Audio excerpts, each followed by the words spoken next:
তথ্য ও যোগাযোগ প্রযুক্তি অধিদপ্তরের 497টি পদের নিয়োগ পরীক্ষায় ধরা পড়ে 200-রও বেশি শিক্ষার্থীর জালিয়াতির ঘটনা। সে সময় মুচলেকা দিয়ে ছেড়ে দেওয়া হয় এসব শিক্ষার্থীকে।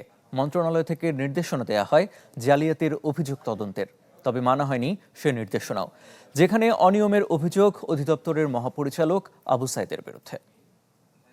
এবার নগদে পাচ্ছেন হেলিকপ্টার অফার, তাই কেনাকাটার পেমেন্ট নগদে করুন আর বুঝে নিন 2000 টাকারও বেশি ক্যাশব্যাক সহ হেলিকপ্টার রাইড। পেমেন্ট শুরু করুন আজই।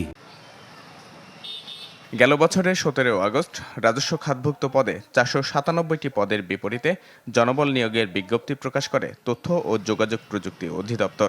এরপর নিয়োগ বাণিজ্যে বেপরোয়া হয়ে ওঠে অধিদপ্তরে দুর্নীতিতে জড়িত চক্রটি। একজনের পরীক্ষা অন্যজনকে দিয়ে দেওয়ানো, প্রশ্নপত্র ফাঁস ও ডিভাইস ব্যবহারের মাধ্যমে উত্তরপত্র সরবরাহ করা হয়।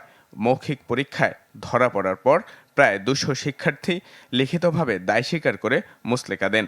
এরপর মন্ত্রণালয় থেকে নির্দেশনা আসে আর্থিক লেনদেনের বিষয়টি তদন্তের, কিন্তু তা অমান্য করে সম্পন্ন করা হয় নিয়োগ প্রক্রিয়া।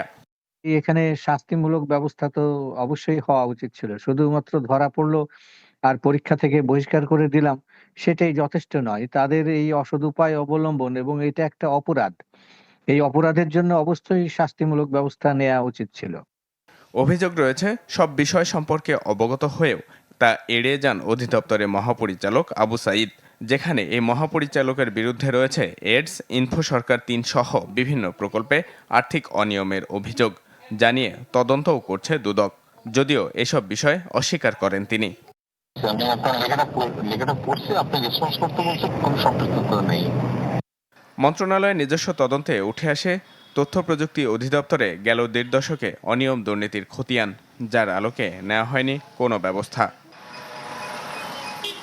ইমদাদ হক, চ্যানেল 24, ঢাকা।